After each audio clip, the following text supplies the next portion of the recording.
안녕하세요. 저는 5년 동안 연애하다 결혼을 약속한 남친과 상견례를 앞두고 파혼했습니다. 남친과 캠퍼스 커플로 만나서 지금까지 아무 문제 없이 잘 지내왔습니다. 남친은 3남 중에 막내입니다. 예비 시아버지는 현직 중학교 교장 선생님이셔서 저희 부모님들도 교육자 집안이라고 좋아하셨어요. 남친의 큰형도 중학교 교사이고 둘째 형은 영화 감독이라고 했습니다. 저희 아버지는 회사 퇴직하시고 주식이나 부동산 투자 사업을 하시고 계세요. 저는 워낙 아버지를 많이 닮아서 경제관념이 남들보다 투철한 편입니다. 일찍부터 주식에 관해서도 공부했고 부동산에도 관심이 많았어요. 졸업하자마자 용케 농협에 취업했습니다. 농협에 취업하고 투자 미천인 종잣돈을 열심히 모았습니다. 3년 동안 꽤 많은 돈을 모아서 아버지가 추천하는 한강변의 아파트를 운 좋게 경매로 살 수 있었습니다. 아버지가 부족한 돈은 결혼자금 몫으로 대신 대주셨고요. 대출받은 원금과 이자도 아버지가 입금해 주시고 있습니다. 제 명의로 된 아파트가 한강변에 위치한 전망 좋은 곳이라서 전세도 좋은 가격에 잘 나갔고요. 위치가 워낙 좋은 곳이라 주변 시세는 계속 오름세여서 사기를 참 잘했다는 생각이 들었습니다. 남친은 취업한 지 1년도 안 되었습니다. 그것도 조그만 중소기업 공장에서 사무직으로 취업했어요. 그래서 모아놓은 돈은 별로 없어요. 취업이 잘 안 되어서 제가 눈을 낮춰서 중소기업 쪽으로 지원해보라고 해서 취업하게 된 거였네요. 남친과 저는 오픈만 되어서 서로 모든 것을 공유한다는 주의였습니다. 제가 은행에 다니고 있으니 남친 첫 월급 타자마자 농협에 적금 개설 텄고요. 월급이 얼마인지도 다 합니다. 남친에게 체크카드 하나, 신용카드 한 개만 만들어 쓰게 했고요. 남친 월급의 90% 이상을 은행에 묶어두었습니다. 목돈을 모으기 전까지 차도 사지도 못하게 했습니다. 물론 저는 자가운전하고 있습니다. 데이트할 때 내 차로 다니고 있어요. 남친과 저는 대화가 잘 통하고 서로 편해서 결혼하면 잘 살 거라 믿어 의심치 않았고요. 저희 아버지도 마음에 들어 하십니다. 그런데 제가 남친 입단속을 시키지 않았네요. 그게 실수였다고 지금도 생각하고 있습니다. 아직 이른 나이에 한강변 아파트를 제 명의로 갖고 있는 것을 남친만 알고 있고 다른 사람들에게 모르게 했어야 했는데 말입니다. 남친은 예비 시부모님께 알뜰하게 돈도 잘 모으고 벌써 아파트를 샀다면서 자랑했나 보네요. 아마도 곧 집에 들어올 애비 며느리가 참 똑똑하다고 추켜 세우고 싶었나 봅니다. 어느 날 주말에 밥 먹으러 예비 시댁에 오라고 했다고 남친 통해 연락해 왔습니다. 이미 시댁에 정식 인사도 드렸고 상견례는 일주일 후에 예정되어 있었습니다. 마트에서 과일을 사들고 남친과 함께 예비 시댁에 갔는데 평소 무뚝뚝한 편인 예비 시모가 완전 밝게 웃으시면서 저를 반기셨어요. 예비 시아버지도 평소 때와는 다르게 반기셨고요. 다른 식구들은 보이지 않고 저와 남친과 예비 시부모님만 식사를 하는 자리였더라고요. 그런데 무슨 잔치상을 차린 듯이 교자상에 비싼 한우 불고기가 그리고 명절 음식 나온 것처럼 제가 좋아하는 나물 반찬에 한 상 차림 차리셨더라고요. 남친은 깜짝 놀라며 엄마 웬일이야? 엄마 며느리 먹이려고 이렇게 차린 거야? 하니까 아 그럼 소영이 온다고 하니까 차리지 우리 며느리 먹이려고 차렸지 하셨어요. 예비 시아버지도 자리에 얼른 앉자며 먼저 따뜻할 때 고기 먼저 많이 먹으라고 불고기 떠주시면서 너무 신경 써주시니까 사실 좀 어리둥절했지만 저는 속마음으로 원래 성품이 따뜻한 분이셨구나 하고 생각했어요. 예비 시어머니도 우리 며느리 많이 먹어라 하시면서 반찬을 제 앞으로 밀어주셨어요. 식사가 끝난 후에도 설거지를 돕겠다고 하니 굳이 마다하고 혼자 정리하고 남친을 불러서 설거지 시키셨습니다. 예비 시아버지도 일하고 오느라고 힘들 텐데 놔두라고 하시면서 편하게 이리 와 앉으라고 하셨고요. 남친은 즐겁게 설거지하면서 야 우리 소영이 사랑받는 며느리네. 시댁에서 아들한테 설거지 시키는 집은 우리 집밖에 없을걸? 하면서 웃었어요. 저는 처음 인사하러 왔을 때하고 조금 다른 분위기여서 좀 놀랐지만 다행히 예비 시부모님이 참 좋은 분들이다라고 생각했습니다. 그리고 예비 시아버지께서 할 말이 있으시다며 잘 듣고 의견을 말해달라 하셨어요. 제 명의 아파트 담보로 대출 3억 정도 받아줄 수 있냐고 하시네요. 그 말을 들은 남친이 아버지 아직 결혼도 안 했는데 무슨 대출을 받아달라고 해 하고 정색을 하면 안 된다고 말해주었습니다. 이제까지 상다리 부러지게 음식과 반찬을 차리고 과잉 친절하시는 것이 바로 제 명의 아파트 담보대출 받아달라는 거였네요. 예비 시아버지가 하시는 말씀이 둘째 예비 시숙이 영화 감독을 하는데 금전 3억이 꼭 필요하다고 한다네요.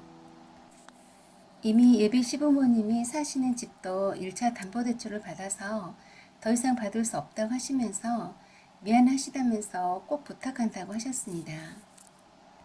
담보대출 부탁하려고 한상 차림하신 거였네요. 저는 뭐라 대답하기도 난처해서 순간 당황했습니다.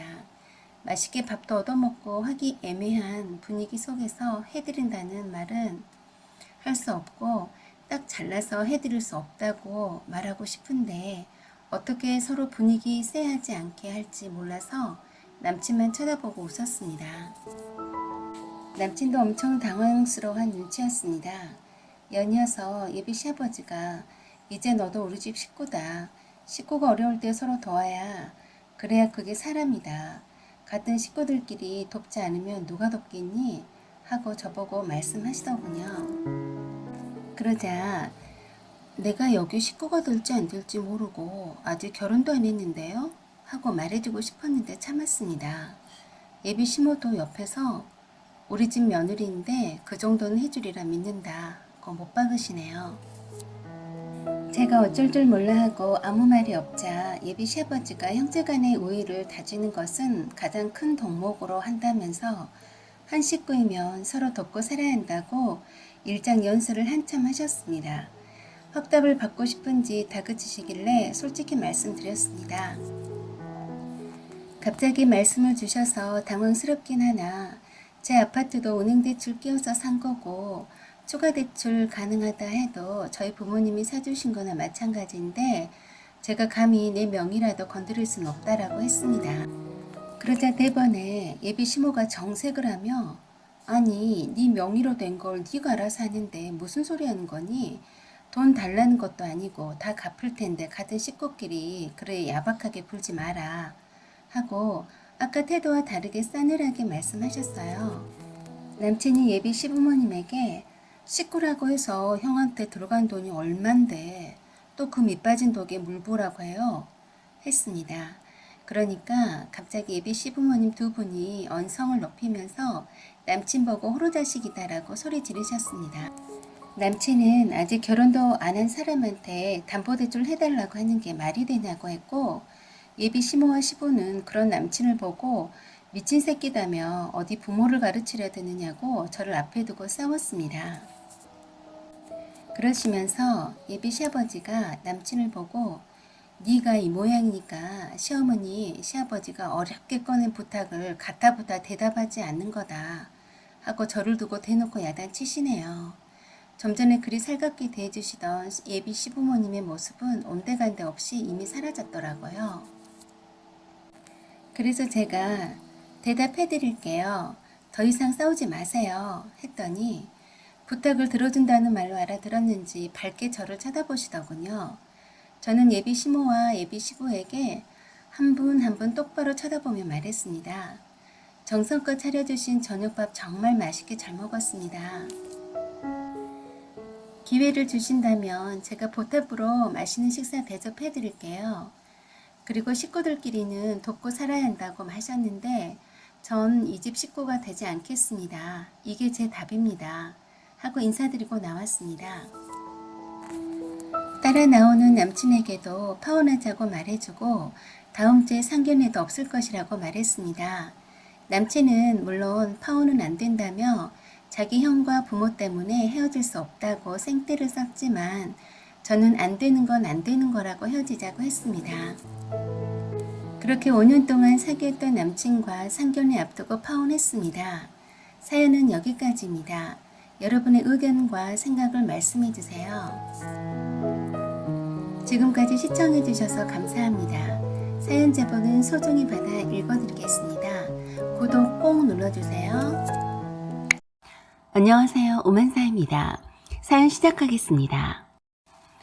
크리스마스가 다가오니 갑자기 2년 전에 겪었던 일들이 생각이 납니다. 그때 사귀고 있었던 남자친구가 있었어요. 사귄 지는 얼마 안 되었지만 급속도로 가까웠었죠. 남친은 저를 오래전부터 혼자서 좋아했었지만 저는 그렇지 못했어요.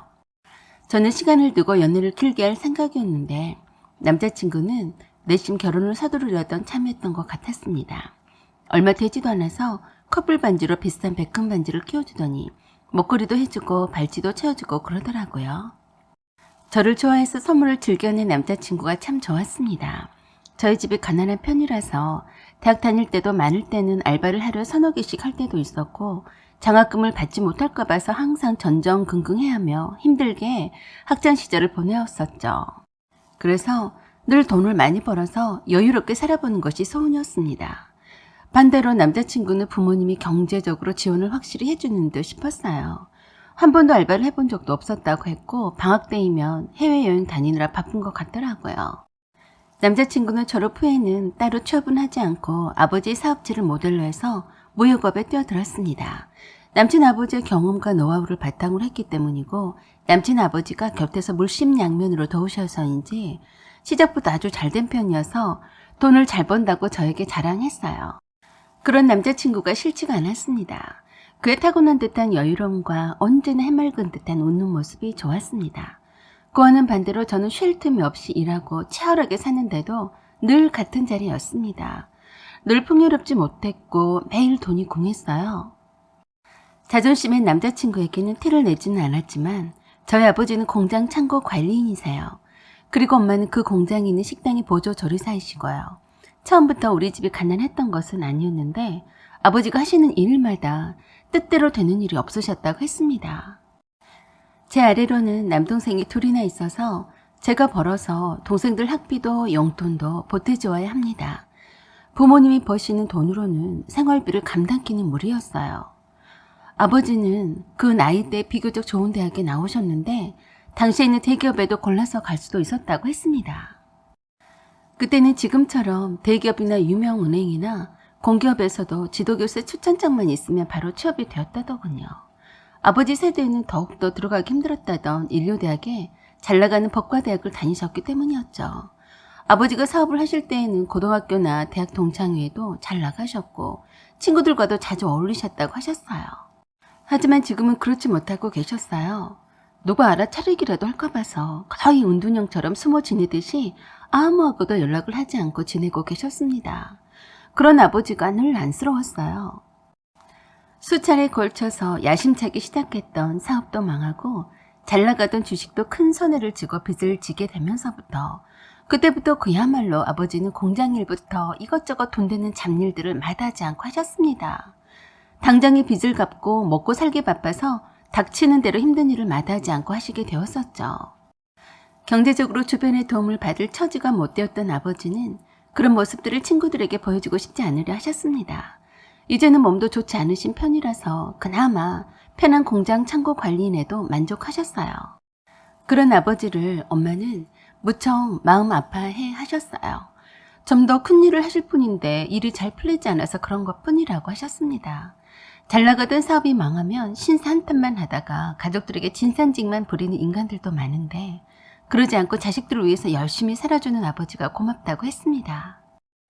그래서 엄마는 제가 학교 선생님이나 안정된 회사에 취업하기를 원하셨어요. 물론 졸업 후에 취업한 회사에 몇 년을 다녔습니다. 하지만 생각했던 것보다 노력하고 일하는 것에 비해서 급여가 터무니없이 작다는 생각을 했습니다.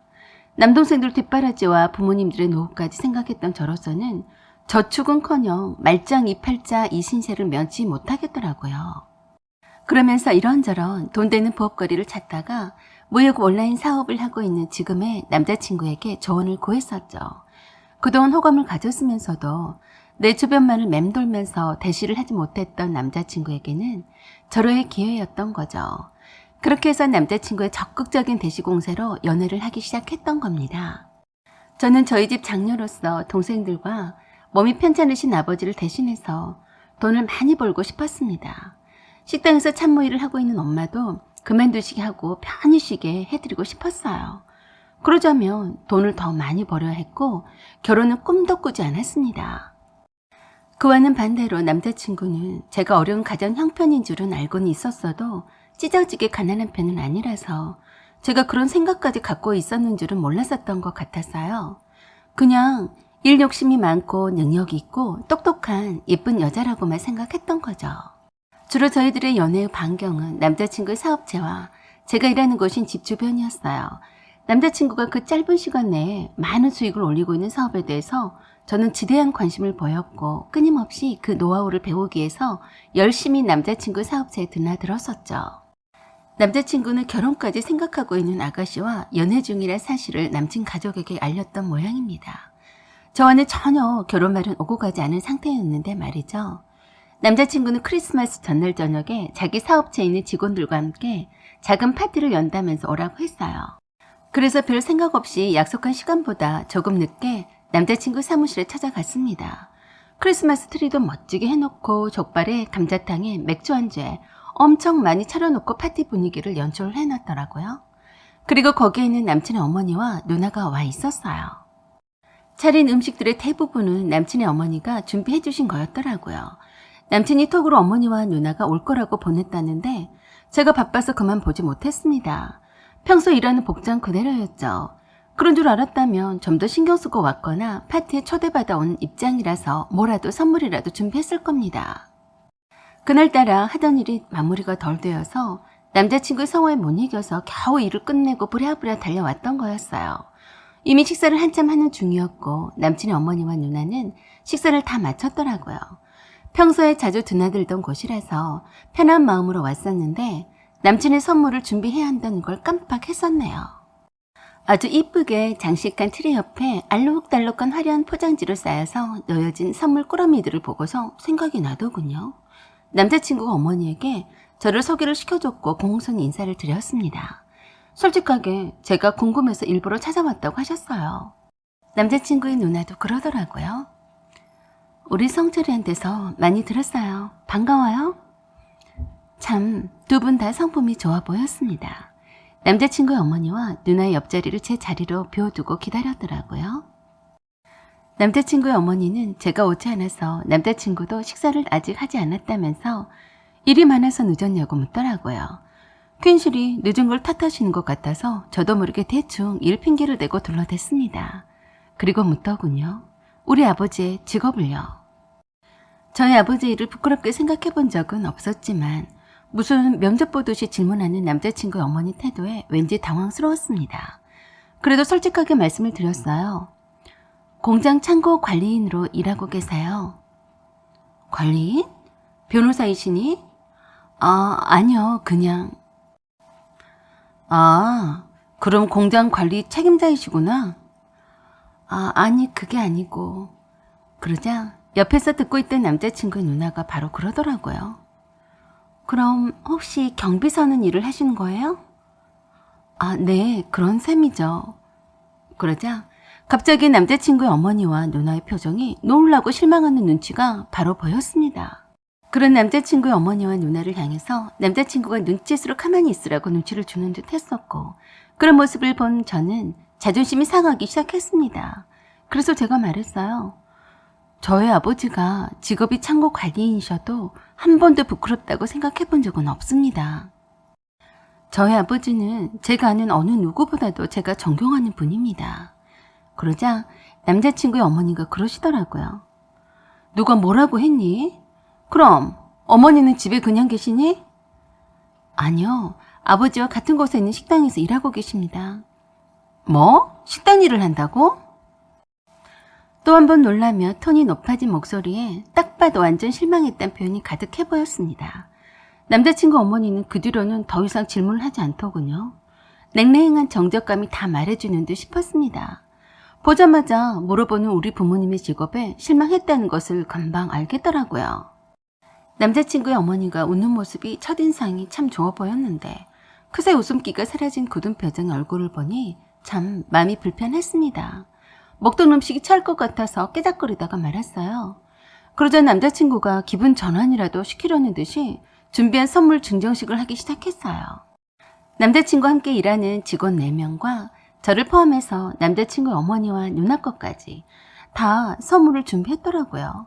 특유의 유머를 섞어가며 선물을 주는데 다들 즐거운 분위기였습니다.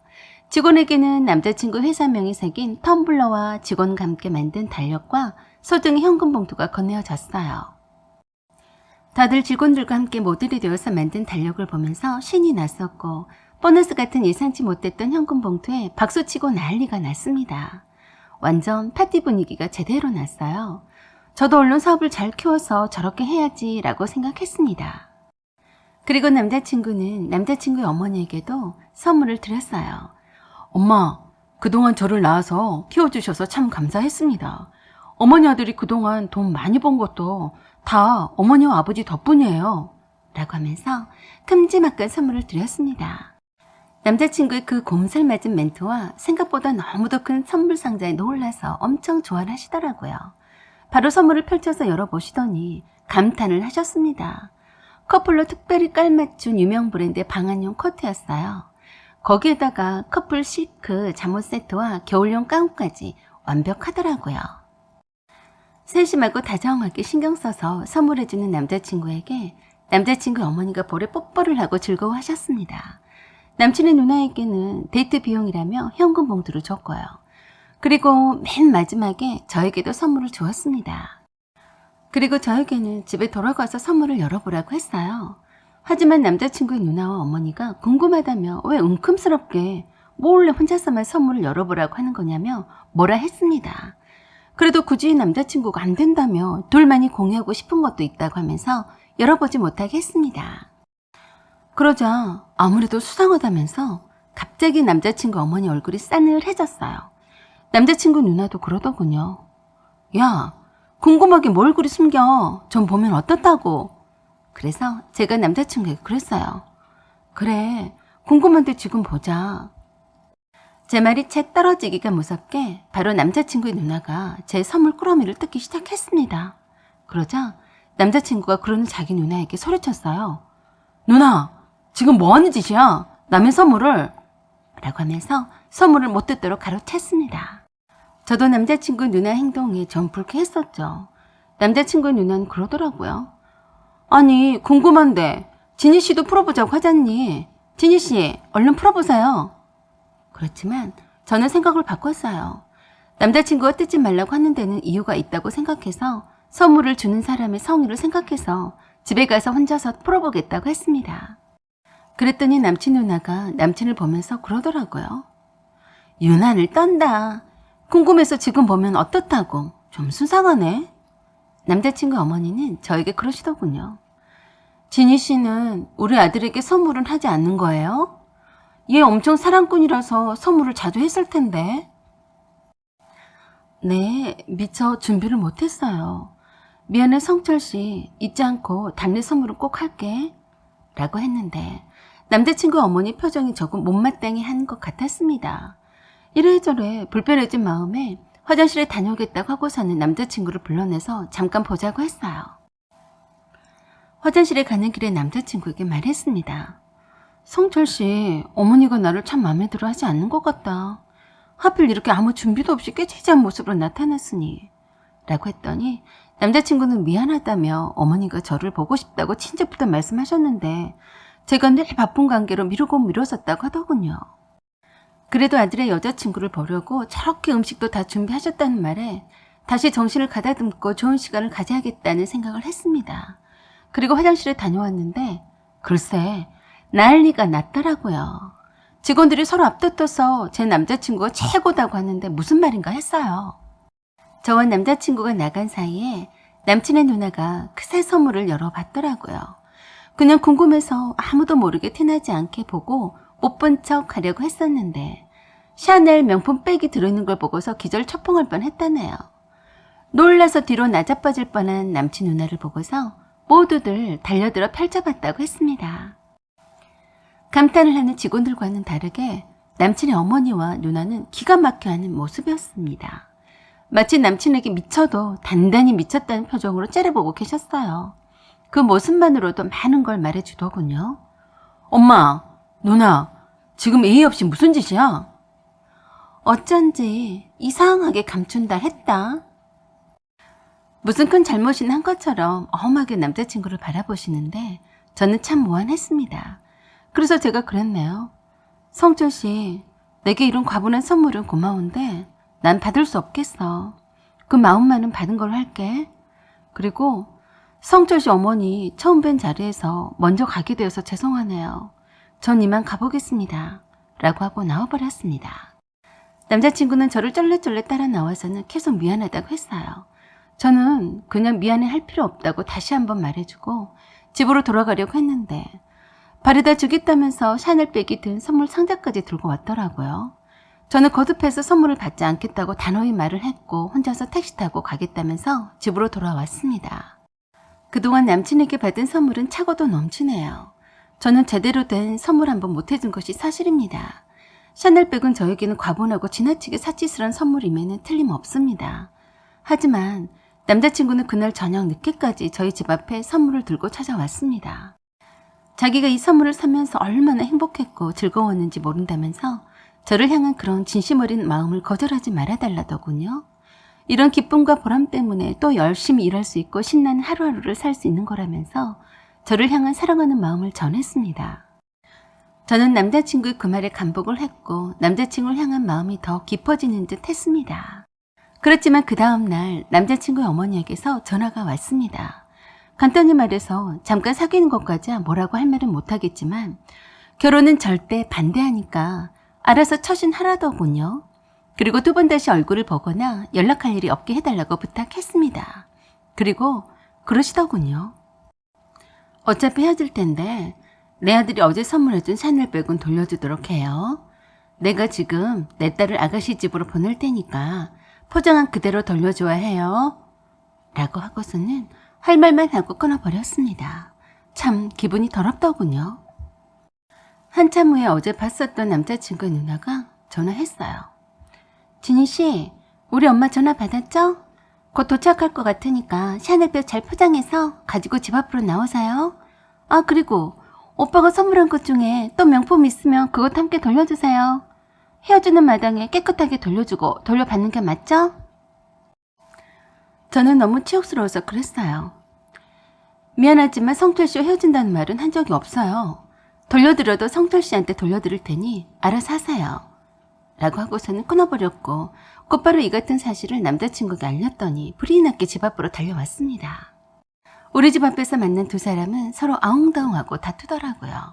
그런 모습을 보면서 샤넬백을 포장한 가방을 남자친구에게 주었는데 받지 않았어요. 그러자 남자친구의 누나가 바로 가로채서 도망치듯이 가져가 버렸습니다. 오히려 더 홀가분하더군요. 저게 뭐라고 참. 남친은 엄청 화를 냈었고 저에게는 미안해 하더군요. 저는 괜찮으니 식구들과 싸우지 말고 잘 해결하라고만 했습니다. 남친은 이 일로 해서 엄청 남친의 어머니와 누나와 다툰 모양이었습니다. 그리고 저와 결혼도 최대한 서두르겠다고 선언했던 것 같았어요. 그리고 남친이 저에게 프로포즈 했습니다. 남친 어머니 반대에도 불구하고 저는 승낙했습니다. 대신에 남친 어머니 승낙을 받은 후에 결혼을 하자고 약속했어요. 그리고 저희 집에도 인사를 왔습니다. 우연히도 아버지의 고등학교 앨범을 남친이 보게 되었다가 아버지와 남친의 아버지가 같은 학교 동창인 것을 알게 되었습니다. 그것을 알게 된 남친의 아버지가 당장에 웬일인지 저희 아버지를 찾아오셨어요. 그리고 굉장히 반갑게 아버지를 부둥켜 안으셨어요. 남친의 아버지는 저희 아버지가 인생에 있어서 둘도 없는 특별한 친구였다고 했습니다. 당시 집안도 좋고 공부도 잘하고 모범생이었던 똑똑한 저희 아버지가 항상 선망의 대상이었다고 했습니다. 남친의 아버지는 남친 할아버지가 일용직으로 특별한 직업도 없이 떠돌았고 그 때문에 남친 할머니가 이혼하고 남친의 아버지를 데리고 입주 도우미 식모살이를 하셨다고 했습니다.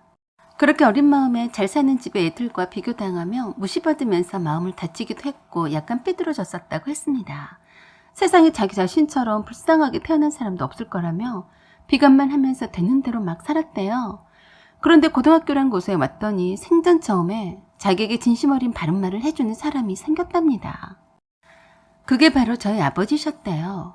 공부도 거의 꼴찌에 가까웠고 사고란 사고는 다 치고 다니는 남친 아버지에게 학교 선생님들도 아무도 건들지도 않았고 간섭하지도 않으려 했대요. 특히나 공부를 잘했던 애들은 행여라도 남친 아버지와 잘못 엮여서 공부에 방해라도 받을까 싶어서 말도 섞지도 않고 벌레 보듯이 했다고 하더군요. 한마디로 문제아로 낙인 찍혔었는데 반에서 1등을 놓치지 않았던 공부 잘하는 수재인 저희 아버지가 먼저 친구를 하자고 했다네요.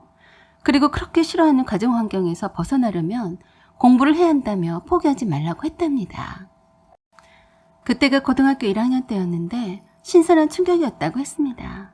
공부도 잘하고 부족함이 없는 애가 친구하자고 하면서 뼛속 깊이 와닿는 속 깊은 소리에 조금씩 변화하기 시작했는데 3년 내내 반이 갈라졌어도 계속 연락을 주고받았다고 했습니다.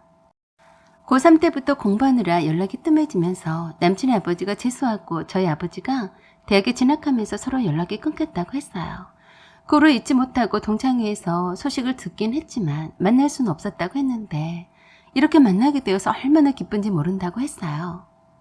남친의 아버지가 이렇게 자수성가하게 되고 잘 살게 된 것이 모두 다 저희 아버지를 만난 덕분이라고 했습니다. 저희 아버지가 몸이 좋지 않으셔서 공장에 창고 관리인으로 있으면서 그동안 동창회에도 나오지 않았고 친구들과도 연락을 끊고 살았다는 것을 알고서는 안타까워서 울기까지 하셨습니다. 그리고 어느 날 남친의 아버지가 남친의 어머니와 누나를 데리고 찾아왔습니다. 그리고 대신해서 사과를 한다고 하시면서 자기 주제를 잠시 망각한 탓이라며 용서를 비셨어요. 남친 아버지의 말씀에 의하면 남친 어머니는 연탄 배달집의 딸이었대요. 사실 따지고 보면 그리 집안을 내세울 만한 것도 없으면서 그런 거만을 떨었다면서 용서를 빌게 하기 위해서 함께 왔다고 했습니다. 남친 어머니와 누나는 고개를 푹 숙이면서 제 손을 잡고 잘못했다며 미안하다고 했습니다. 그리고 가져갔던 샤넬백을 다시 돌려주면서 제발 받아달라고 하더라고요. 그리고 남친과 결혼을 해달라고도 부탁을 하시더라고요. 완전 기가 죽어서 말씀하시는데 진심 어린 말씀에 남친과 결혼을 승낙해 주셔서 감사드린다고 했습니다. 그 후로 남친 아버지와 저희 아버지는 자주 만나시고 계시고 특히 남친 아버지가 저희 사업체를 적극 밀어주시고 계십니다. 남친은 제 뜻에 따라 제 사업체가 좀 더 안정기에 접어들면 결혼하기로 했습니다. 앞으로 좋은 일만 가득할 것만 같습니다. 여러분 응원해주세요.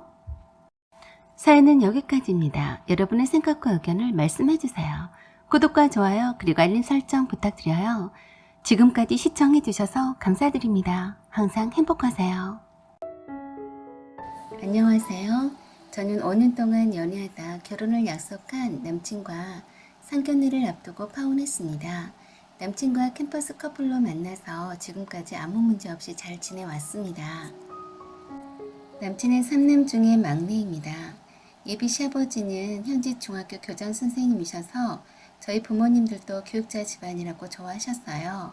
남친의 큰형도 중학교 교사이고 둘째 형은 영화 감독이라고 했습니다. 저희 아버지는 회사 퇴직하시고 주식이나 부동산 투자 사업을 하시고 계세요. 저는 워낙 아버지를 많이 닮아서 경제관념이 남들보다 투철한 편입니다. 일찍부터 주식에 관해서도 공부했고 부동산에도 관심이 많았어요. 졸업하자마자 용케 농협에 취업했습니다. 농협에 취업하고 투자 미천인 종잣돈을 열심히 모았습니다. 3년 동안 꽤 많은 돈을 모아서 아버지가 추천하는 한강변의 아파트를 운 좋게 경매로 살 수 있었습니다. 아버지가 부족한 돈은 결혼자금 몫으로 대신 대주셨고요. 대출받은 원금과 이자도 아버지가 입금해 주시고 있습니다. 제 명의로 된 아파트가 한강변에 위치한 전망 좋은 곳이라서 전세도 좋은 가격에 잘 나갔고요. 위치가 워낙 좋은 곳이라 주변 시세는 계속 오름세여서 사기를 참 잘했다는 생각이 들었습니다. 남친은 취업한 지 1년도 안 되었습니다. 그것도 조그만 중소기업 공장에서 사무직으로 취업했어요. 그래서 모아놓은 돈은 별로 없어요. 취업이 잘 안 되어서 제가 눈을 낮춰서 중소기업 쪽으로 지원해보라고 해서 취업하게 된 거였네요. 남친과 저는 오픈만 되어서 서로 모든 것을 공유한다는 주의였습니다. 제가 은행에 다니고 있으니 남친 첫 월급 타자마자 농협에 적금 개설 텄고요. 월급이 얼마인지도 다 합니다. 남친에게 체크카드 하나, 신용카드 한 개만 만들어 쓰게 했고요. 남친 월급의 90% 이상을 은행에 묶어두었습니다. 목돈을 모으기 전까지 차도 사지도 못하게 했습니다. 물론 저는 자가운전하고 있습니다. 데이트할 때 내 차로 다니고 있어요. 남친과 저는 대화가 잘 통하고 서로 편해서 결혼하면 잘 살 거라 믿어 의심치 않았고요. 저희 아버지도 마음에 들어 하십니다. 그런데 제가 남친 입단속을 시키지 않았네요. 그게 실수였다고 지금도 생각하고 있습니다. 아직 이른 나이에 한강변 아파트를 제 명의로 갖고 있는 것을 남친만 알고 있고 다른 사람들에게 모르게 했어야 했는데 말입니다. 남친은 예비 시부모님께 알뜰하게 돈도 잘 모으고 벌써 아파트를 샀다면서 자랑했나 보네요. 아마도 곧 집에 들어올 애비 며느리가 참 똑똑하다고 추켜 세우고 싶었나 봅니다. 어느 날 주말에 밥 먹으러 예비 시댁에 오라고 했다고 남친 통해 연락해 왔습니다. 이미 시댁에 정식 인사도 드렸고 상견례는 일주일 후에 예정되어 있었습니다. 마트에서 과일을 사들고 남친과 함께 예비 시댁에 갔는데 평소 무뚝뚝한 편인 예비 시모가 완전 밝게 웃으시면서 저를 반기셨어요. 예비 시아버지도 평소 때와는 다르게 반기셨고요. 다른 식구들은 보이지 않고 저와 남친과 예비 시부모님만 식사를 하는 자리였더라고요. 그런데 무슨 잔치상을 차린 듯이 교자상에 비싼 한우 불고기가 그리고 명절 음식 나온 것처럼 제가 좋아하는 나물 반찬에 한 상 차림 차리셨더라고요. 남친은 깜짝 놀라며 엄마 웬일이야? 엄마 며느리 먹이려고 이렇게 차린 거야? 하니까 아 그럼 소영이 온다고 하니까 차리지 우리 며느리 먹이려고 차렸지 하셨어요. 예비 시아버지도 자리에 얼른 앉자며 먼저 따뜻할 때 고기 먼저 많이 먹으라고 불고기 떠주시면서 너무 신경 써주시니까 사실 좀 어리둥절했지만 저는 속마음으로 원래 성품이 따뜻한 분이셨구나 하고 생각했어요. 예비 시어머니도 우리 며느리 많이 먹어라 하시면서 반찬을 제 앞으로 밀어주셨어요. 식사가 끝난 후에도 설거지를 돕겠다고 하니 굳이 마다하고 혼자 정리하고 남친을 불러서 설거지 시키셨습니다. 예비 시아버지도 일하고 오느라고 힘들 텐데 놔두라고 하시면서 편하게 이리 와 앉으라고 하셨고요. 남친은 즐겁게 설거지하면서 야 우리 소영이 사랑받는 며느리네. 시댁에서 아들한테 설거지 시키는 집은 우리 집밖에 없을걸? 하면서 웃었어요. 저는 처음 인사하러 왔을 때하고 조금 다른 분위기여서 좀 놀랐지만 다행히 예비 시부모님이 참 좋은 분들이다라고 생각했습니다. 그리고 예비 시아버지께서 할 말이 있으시다며 잘 듣고 의견을 말해달라 하셨어요. 제 명의 아파트 담보로 대출 3억 정도 받아줄 수 있냐고 하시네요. 그 말을 들은 남친이 아버지 아직 결혼도 안 했는데 무슨 대출을 받아달라고 해 하고 정색을 하면 안 된다고 말해주었습니다. 이제까지 상다리 부러지게 음식과 반찬을 차리고 과잉 친절하시는 것이 바로 제 명의 아파트 담보대출 받아달라는 거였네요. 예비 시아버지가 하시는 말씀이 둘째 예비 시숙이 영화 감독을 하는데 금전 3억이 꼭 필요하다고 한다네요. 이미 예비 시부모님이 사시는 집도 1차 담보대출을 받아서 더 이상 받을 수 없다고 하시면서 미안하시다면서 꼭 부탁한다고 하셨습니다. 담보대출 부탁하려고 한상 차림하신 거였네요. 저는 뭐라 대답하기도 난처해서 순간 당황했습니다. 맛있게 밥도 얻어먹고 하기 애매한 분위기 속에서 해드린다는 말은 할 수 없고 딱 잘라서 해드릴 수 없다고 말하고 싶은데 어떻게 서로 분위기 쎄하지 않게 할지 몰라서 남친만 쳐다보고 웃었습니다. 남친도 엄청 당황스러워한 눈치였습니다. 연이어서 예비 시아버지가 이제 너도 우리 집 식구다. 식구가 어려울 때 서로 도와야 그래야 그게 사람이다.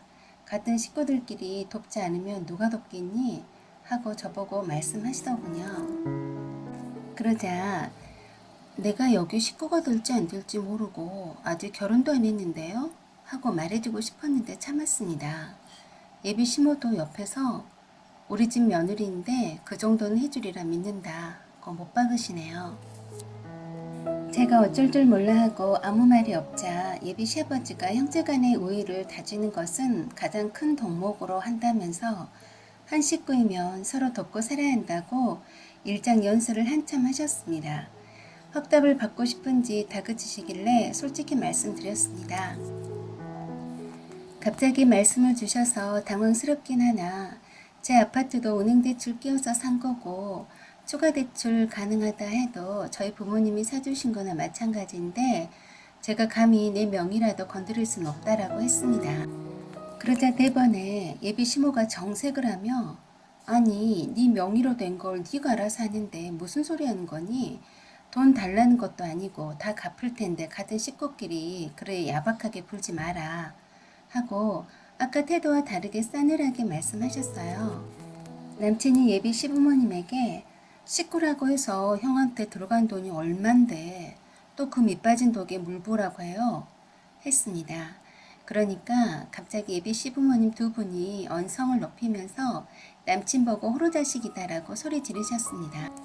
남친은 아직 결혼도 안 한 사람한테 담보대출 해달라고 하는 게 말이 되냐고 했고 예비 시모와 시부는 그런 남친을 보고 미친 새끼다며 어디 부모를 가르치려 드느냐고 저를 앞에 두고 싸웠습니다. 그러시면서 예비 시아버지가 남친을 보고 네가 이 모양이니까 시어머니 시아버지가 어렵게 꺼낸 부탁을 가타부타 대답하지 않는 거다 하고 저를 두고 대놓고 야단치시네요.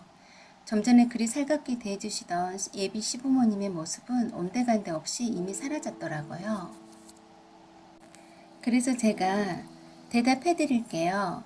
더 이상 싸우지 마세요. 했더니 부탁을 들어준다는 말로 알아들었는지 밝게 저를 쳐다보시더군요.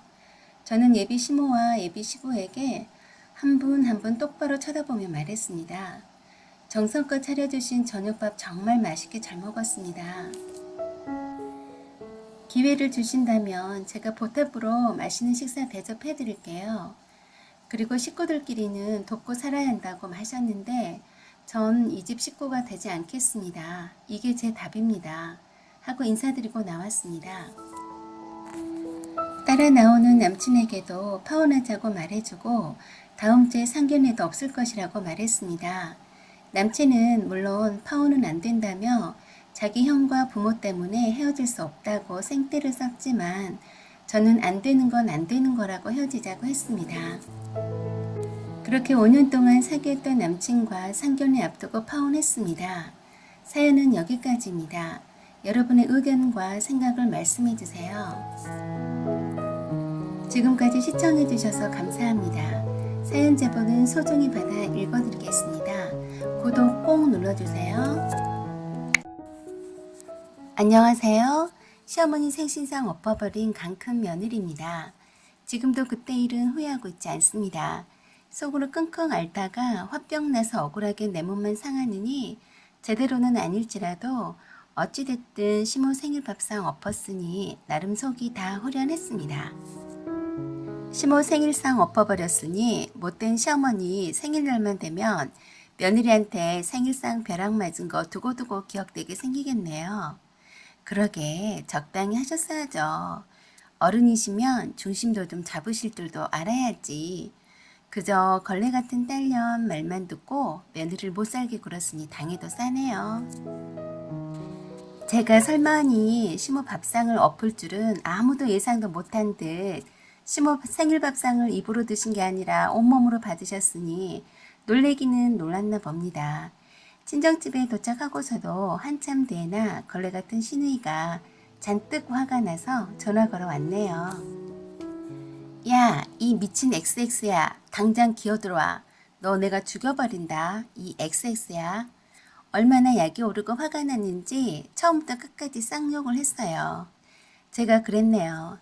아가씨가 나한테 그랬잖아요. 오빠랑 이혼시켜준다고. 그래, 이 쌍X야. 너 빨리 와서 엄마한테 잘못했다고 빌지 않으면 너 내가 죽여버릴 거야. 어디 함부로 상을 엎어? 너 진짜로 오빠를 이혼시킬 거야. 각오해. 당장 이리 와서 빌지 못해? 아구탱이를 날려버릴 테니까 두고 봐. XX야. 제가 그랬죠. 아가씨, 왜 그래요? 어머니가 생일상 다시 차리라고 해서 차린 음식 버린 것뿐인데 그래요. 또 나한테 뒤집어 씌우려고 해요? 난 이제 아가씨랑 어머니가 무서워서 못 가겠어요. 아가씨 원하는 대로 오빠랑 이혼할게요. 했습니다. 미친 대기처럼 길길이 날뛰며 악다구니하며 쌍욕을 걸치게 하더니 네 친정집에 쫓아간다며 자식 교육 잘못시킨 친정 부모들 가만두지 않겠다고 악을 써댔습니다. 또 큰 시누이들이 전화 받돈 터치하며 욕을 있는 대로 퍼붓고 한참 만에 끊었네요. 저는 끝까지 그 욕짓거리를 다 듣고 녹음 다 했습니다. 혹시 모르니 친정 부모님께도 남편 포함 시댁 식구들 누구든지 전화 오면 바로 녹음하라고 일러두었어요. 위자료 청구 증거물로 제시할 거거든요. 남편과 이혼해도 시모와 시누이한테 받은 정신적 피해 보상과 이혼의 결정적 사유 제공자로서 위자료 받을 겁니다. 시누이들이 돌아가면서 전화를 했으니 남편 전화가 올 때가 되었다고 내심 기다리고 있었더니 바로 왔어요. 야, 너 미쳤냐? 엄마 생신일인데 그러고 나가면 어쩌자는 거야? 미쳤어? 빨리 안 와? 와서 엄마한테 빌라고. 그래서 제가 어머니는 내가 아무 잘못 안 했어도 내 뺨 때리고 남편 돈 훔쳐서 다 쓴다고 하시고 머리채 잡고 흔드셨잖아. 자기는 내 편 한 번이라도 들어준 적 있어? 없지? 내가 어머니한테 두들겨 맞아도 자긴 괜찮아? 난 어머니 무서워서 못 가니까 그리 알고 그냥 아가씨 원하는 대로 이혼하자 했어요. 그랬더니 남편이 누구 맘대로 이혼해주냐며 저를 데리고 살며 평생 그 못된 버릇을 몽둥이로 때려서라도 제대로 고쳐놓겠다고 했어요. 그래서 제가 거봐, 자긴 항상 그랬지. 내가 어머니한테 모함 받아도 머리채 뜯겨도 억울하게 엿먹으란 듯이 어머니하고 시누이들끼리 짜고 어머니 생신상 차리게 해도 골탕 먹여도 당신은 한 번도 내 편 안 들어줬지? 시어머니 폭언과 폭행은 그런다 쳐도 시누이 상습적인 협박과 폭언에도 자기는 늘 방관했어. 그치? 남편은 흠칫 머뭇거리더니 아무 말도 못했어요. 남편은 끝까지 누구 좋으라고 이혼해주냐 못해준다고 생 억지를 썼어요. 그래서 제가 이혼 파탄의 원인을 제공한 시어머니와 시누이 갑질에도 남편이란 사람은 오히려 동조했거나 방관하거나 방치했어. 인정하지? 아니면 말해봐. 했어요. 전화 너머로 옆에 시어머니가 있는 듯 시부렁시부렁 쌍욕하는 소리가 들려오네요. 저는 내심 시어머니가 전화 받아주기를 바랬어요. 시어머니 보기보단 욕을 정말 잘하시거든요. 그런데 남편이 바꿔주지 않더군요. 그래도 남편은 설마 네가 이혼하겠느냐는 표정 같았어요. 그 다음날 연차 내고 친정 부모님 대동하고 저희 집에 갔습니다. 남편 물건과 옷가지들 다 싸서 트렁크에 집어넣어 놓고 현관에다 내놓고 기다렸어요. 퇴근해서 돌아온 남편에게 짐 싸들고 나가라고 했습니다. 친정아버지와 어머니가 이혼이 잘 정리되고 혼수살림 정리할 때까지 저희 집에 계시겠다고 하셨어요. 그리고 혼인 파탄의 원인 제공은 남편과 시댁 식구들한테 있다고 하시면서 어디 내 귀한 딸한테 함부로 폭력과 폭언을 했냐고 그냥 넘어가지 않을 거라고 하셨고요. 친족이 알았으면 조금이라도 더 빨리 이혼시켰을 거라고 하셨습니다. 그때서야 남편은 자기가 잘못했다면서도 이혼할 수 없다고 했어요. 그건 네 생각일 뿐이고 너는 이혼 파탄의 유책 배우자이니 이제 와서 이혼하네 안 하네 할 자격이 없다고 호통치셨습니다. 그리고 합의 이혼하자고 했어요. 합의 이혼 조건도 상세히 일러주었고요. 만일 합의 이혼을 기한 내 못하면 법적 이혼 절차를 받겠다고 했습니다. 법정 이혼 사유 세 번째 항목을 근거로 해서 즉 배우자 또는 그 직계 존속으로부터 심히 부당한 대우를 받았을 때 법적 이혼 절차 돌입하겠다고 했습니다. 저희 친정아버지가 제 폰에 녹음된 신혼년들과 남편 새끼 욕짓거리에 완전 열받으셔서 아시는 분 변호사 소개받아서 상담받고 오셨어요. 충분히 이혼 재산 분할 외에도 남편과 시모와 걸레 신혼년에게 위자료 청구를 할 수 있다고 했습니다. 그렇게 해서 남편 새끼는 지 짐 싸들고 시모와 걸레 신우년이 있는 집으로 갔습니다. 시모와 신우년이 번갈아가며 전화해대고 욕을 퍼붓는데 듣고만 있었고 모두 다 녹음했습니다. 그 뒤로도 시모와 신우년들이 쫓아와서 친정 부모님에게 말할 수 없는 욕짓거리를 퍼붓고 행패를 부렸지만 현장 녹음 생생하게 했고요. 동영상도 촬영했습니다. 불필요한 싸움은 하지 않고 최대한 이혼 파탄의 사유 중의 하나인 시모와 신우들의 폭행과 폭언 그리고 갑질의 포커스를 두고 증거를 수집하려고 했어요. 그렇게 해서 친정 부모님과 저는 살림살이 다 정리하고 남편과 이혼하고 재산분할 원하는 대로 깔끔하게 했습니다. 재산분할이라 해봤자 적금 공동으로 했던 거 나누고 살던 집 전세금 나누는 것이었는데요. 제 기여분이 많이 인정받았습니다. 그리고 더불어서 남편과 시모와 걸레 신우년에게 각각 혼인 파탄의 원인 행위에 가담한 책임이 있는 자들로서 이혼으로 인한 정신적 고통을 배상하기 위한 목적으로 위자료를 지급해달라고 청구했어요. 소장을 받아든 남편과 시모 그리고 걸레 신우년의 모습이 어떨지 궁금하네요. 어쨌든 위자료도 남편과 시모 그리고 신우년에게 꼭 받아낼 겁니다. 그래야 저는 깨끗하고 산뜻하게 새 출발할 수 있을 것 같네요. 여러분들 응원해주세요. 사연은 여기까지입니다. 여기까지 시청해주셔서 감사합니다. 구독 꼭 눌러주세요. 부족한 점, 많은 점 죄송하고 노력 중에 있습니다. 사연 제보는 소중히 받아 읽어드리겠습니다. 감사합니다. 안녕하세요. 오만사입니다. 오늘의 사연은 결혼을 앞두고 내 여름 휴가지에 허락도 없이 찾아온 진상 예비 시댁가족 파혼했습니다. 란 내용입니다. 몇 년 전에 있었던 일입니다. 회사에 입사하자마자 만나기 시작했던 남친과 결혼을 약속하고 양가의 상견례까지 마친 상태였어요. 그때 남친은 제 직장 상사였습니다. 그래서 소리 소문 없이 조용히 연애를 했었죠. 친한 동료 친구 외에는 아무도 남친과 교제하는 중인 줄을 몰랐었죠. 남친에게는 여동생이 둘 있었는데 그중 바로 아래에 있는 여동생이 결혼한 지 얼마 되지 않았던 때였습니다. 제가 처음 예비시댁에 인사 갔을 때나 상견례 때도 그 여동생이 보이지 않았어요. 예비시댁과 멀리 떨어져 살고 있어서 못 왔다고만 했습니다. 막내 여동생은 인사 가기 전에도 몇 번 함께 만나본 적은 있었어요. 결혼 전 마지막 휴가일지도 모르는 터라서 번잡하지도 않고 조용한 곳에서 보내고 싶었어요. 그래서 회사 복지회원권을 이용해서 강원도 산중에 있는 리조트에 신청했는데 바로 승인이 떨어졌습니다. 혹시 몰라서 5인실로 신청했더니 방이 3개에다가 안방 욕실까지 갖춘 고급스러운 리조트였어요. 사실 결혼하기 전에 가족들과 함께하는 시간을 갖고 싶었는데 아빠 개모임과 날짜가 겹치는 바람에 부모님은 못 오시게 되었고 갈 수 있다던 언니와 형부도 사정이 생겨서 못 오게 되었습니다. 그래서 남친과 함께 가기로 했었네요. 저는 그동안 회사 일로도 지치기도 했지만 인생의 새로운 전환점인 결혼을 앞두고 있었고 결혼할 남친 집에 인사 가고 상견례를 하면서 좀 차분히 생각하고 여유를 가지면서 이것저것 정리를 좀 하려던 참이었어요. 리조트에서 콕 하면서 주변 산책이나 하면서 며칠 동안 늘어지게 편히 쉬다가 오려고 했었어요.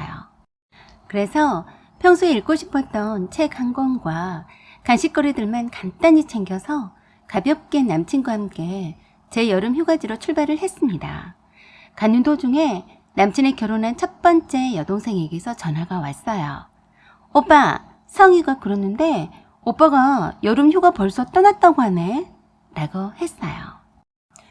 강원도로 간다면서 이번에 올케 언니 얼굴 좀 보려고 했는데 지금 어디쯤이야? 라고 했습니다. 그러자 남친이 리조트로 가고 있는 중이라고 했어요. 오빠, 이번 휴가 때 작정하고 집에 가서 올케 언니 돌 사람 보려고 하려던 참인데 나도 마침 강원도로 생각하던 중이었어. 라고 했습니다. 저는 그때까지도 별 생각이 없었습니다. 설마하니 둘만 보내고 있는 리조트에 들이닥치리라고 생각을 못했어요. 고속도로 휴게소에서 잠시 쉬어갈 즈음에 남친이 누군가와 열심히 통화를 하는 것 같더니 저에게 와서 자꾸 동생네 부부가 자기네도 강원도로 휴가를 간다면서 중간에 한번 만나자고 한다고 했다네요. 그래? 강원도 어느 쪽으로 휴가 가는데? 라고 했더니 이곳저곳 다닐 모양이더라고만 했어요. 중간에 한번 만나는 거야 괜찮겠거니 생각했습니다. 그러지 뭐 하고 대답했을 뿐이었는데 그 대답이 저희와 함께 여름 휴가를 보내자는 승낙으로 알아들을 줄 누가 알았겠습니까? 리조트에 도착한 후에 체크인 후에 최근에 지어졌다는 리조트 내부로 들어갔는데 정말 현대식 인테리어에 큰 주방이다 넓은 응접실과 대형 TV가 있는 침대가 있는 안방까지 그동안 제가 다녔던 리조트보다 훨 좋더군요. 리조트 회원 가격도 만만치 않은 이용 요금이었는데 회사 리조트라서 무료로 사용할 수 있어서 참 좋았습니다. 사실 남친과 둘만 쓰기엔 너무 넓은 곳이었어요. 넓직한 방이 3개에다 욕조가 딸린 욕실이 2개였으니까요. 그래도 무슨 상관? 이렇게 넓고 쾌적한 곳에서 나의 결혼 전 마지막 여름 휴가를 최대한 기분 좋게 만끽하겠어 라고 다짐하면서 안방에다 제 짐을 다 풀어놓았습니다. 남친의 짐은 거실 건넌방에 놓아두고 짐을 풀기 시작했고 냉장고에 간단히 챙겨온 음식물과 음료수를 챙겨 넣었어요. 그리고 편한 옷으로 갈아입고 오후라서 선선해서 리조트 주변 산책을 하려던 참이었습니다. 갑자기 남친 핸드폰이 울리더니 남친 여동생네 부부가 도착했다며 연락이 왔어요. 저는 깜짝 놀라며 아니 왜 벌써 와? 중간에 만나자고 했잖아. 그랬더니 남친이 그러더군요. 가는 길이라서 우리 보고 간다고 하면서 왔네. 이왕 왔으니 오라고 했어. 괜찮지? 라고 했어요. 저는 좀 황당했지만 리조트 내로 이미 왔다는데 오지 말라고 할 수는 없잖아요. 이곳으로 출발하면서 남친의 여동생과 통화를 했는데 벌써 도착했다면 바로 이쪽으로 달려왔다는 건데 좀 이상했습니다. 그때부터 좀 불안한 생각이 들었는데 틀리진 않았어요. 리조트가 크다 보니 찾기가 어려웠는지 한참을 통화를 하다가 남친이 마중 나갔어요. 그리고 잠시 후에 함께 남친의 여동생 부부가 저희 숙소로 들어오는데 기절초풍한 줄 알았습니다. 잠깐 보고 가겠다더니 대형 카트에 캐리어 2개랑 짐박스를 가득 싣고 아예 이사 온 듯 했어요. 딱 봐도 저희네랑 함께 지내려고 온 모양새였어요. 들어오자마자 리조트 내부를 보고서 놀라며 한마디 하더군요. 오빠, 이거 너무한 거 아니야? 이렇게 큰 데를 잡아놓고 왜 우리를 부를 생각은 안 했어? 아, 언니, 처음에는 미안한데 이젠 한 식구 될 텐데 괜찮죠? 언니가 궁금해서 왔어요. 남친이 저에게 남친 여동생의 남편을 소개시켜주는 동안에도 남친 여동생은 안방을 들여다보면서 호텔보다도 더 잘 해놨다면서 저한테 오더니 그러는 겁니다. 언니, 처음에는 정말 미안한데요. 저희가 안방 쓰면 안 될까요? 너무 마음에 들어서요. 저희가 한 방을 써야 하니까 안방 쓰면 좋을 것 같은데 라고 했어요. 남친 여동생의 말이 끝나기도 전에 남친이 제 대답도 듣기도 전에 그러라고 했습니다. 그걸 보던 남친 여동생의 남편이 그 무슨 예의 없는 행동이냐며 작은 방을 쓰자고 했어요. 그랬더니 남친 여동생의 말이 웃겼어요. 아니, 아직 결혼 전이라 언니가 혼자서 저 방 혼자서 쓸 것 같은데 혼자 쓰기엔 너무 크고 아깝잖아. 그래도 우린 신혼인데 둘이 쓰는데 이런 멋진 곳에서 하루라도 지내봤으면 좋겠는데 안 그래 언니? 그래서 제가 속으로 그랬네요. 나 니네들과 함께 여기서 지내자고 한 적 없거든? 이라고 생각했습니다. 제가 그래서 대답했습니다. 사실 안방을 저 혼자 쓰려고 짐을 다 풀어놨어요. 중간에 잠깐 보러 온다고 들었는데 여기서 저랑 오빠랑 함께 지내려던 참이에요? 하고 뜻밖의 질문에 남친과 남친 여동생은 약간 놀란 듯 했습니다. 그러자 남친이 그러네요. 이쪽 근처로 휴가 오고 싶다고 해서 방도 남으니까 함께 지내자고 했어. 신혼부부니까 안방 쓰라고 하자. 라고 했습니다. 남친이 그렇게 나오는데 제가 속 좁게 뭐라 할 수가 없었어요. 그렇지만 속이 상했어요.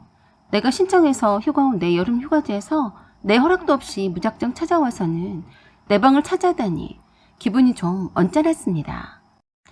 제가 마지못해 억지 웃음 지으며 안방을 사용하라고 하면서 제 짐을 치우고 있는데 남친 여동생이 안방을 활개치며 완전 행제네.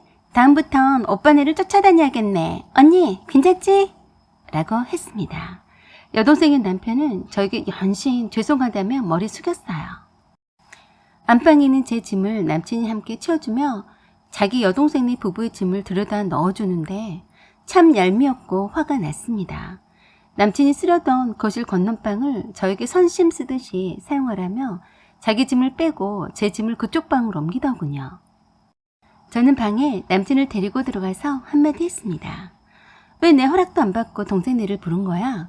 라고 했더니 아까 허락한 것 아니었냐면서 여기까지 왔다는데 어떻게 모른 척 하냐고 해서 어이없었습니다.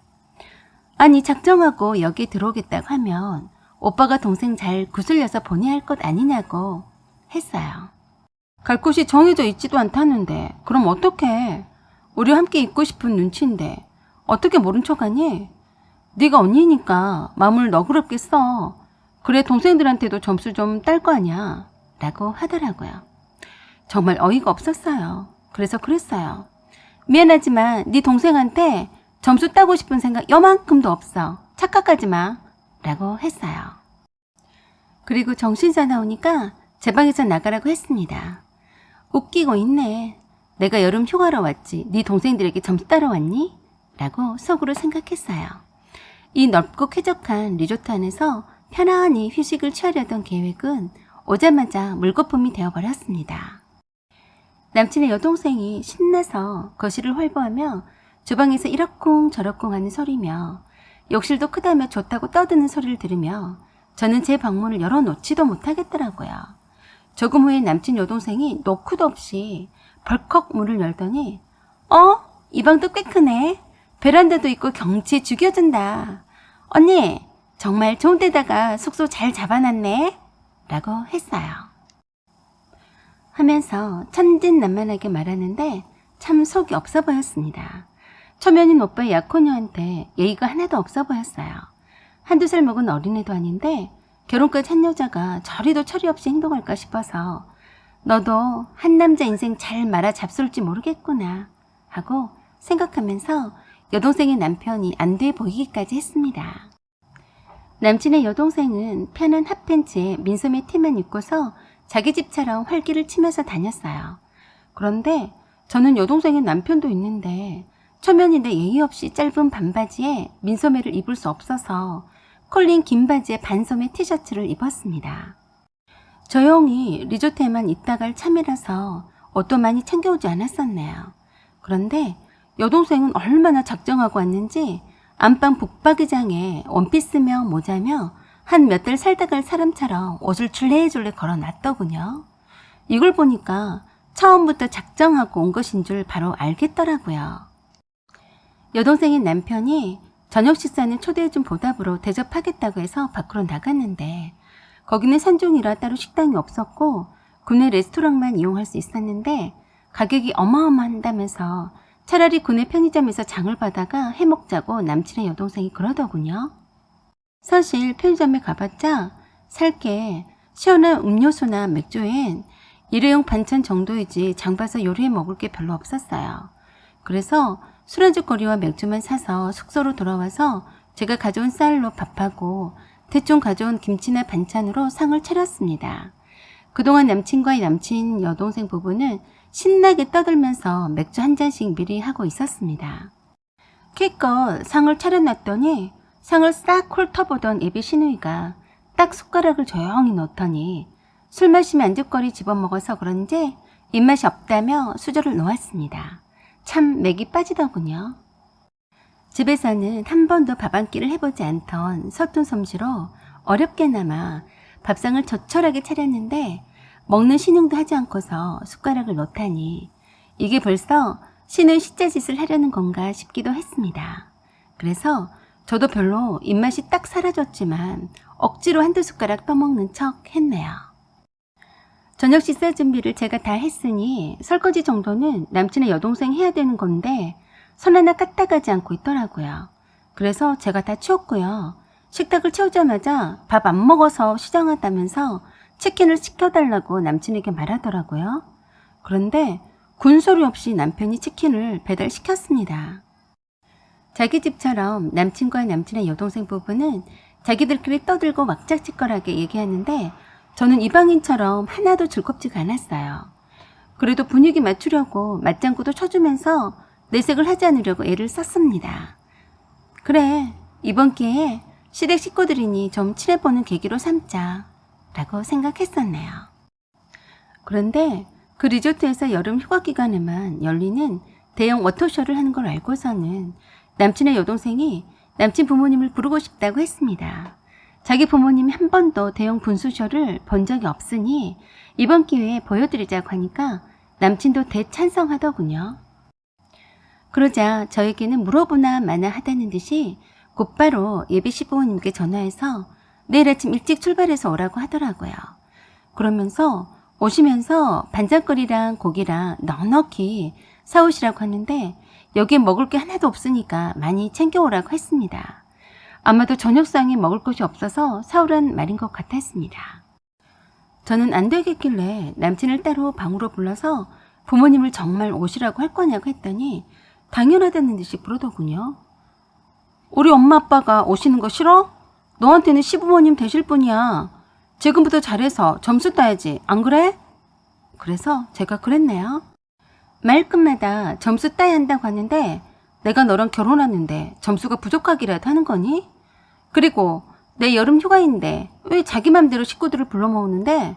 라고 했더니 어처구니없는 말을 했어요. 너 알고 봤더니 정말 속이 좁은 애였구나.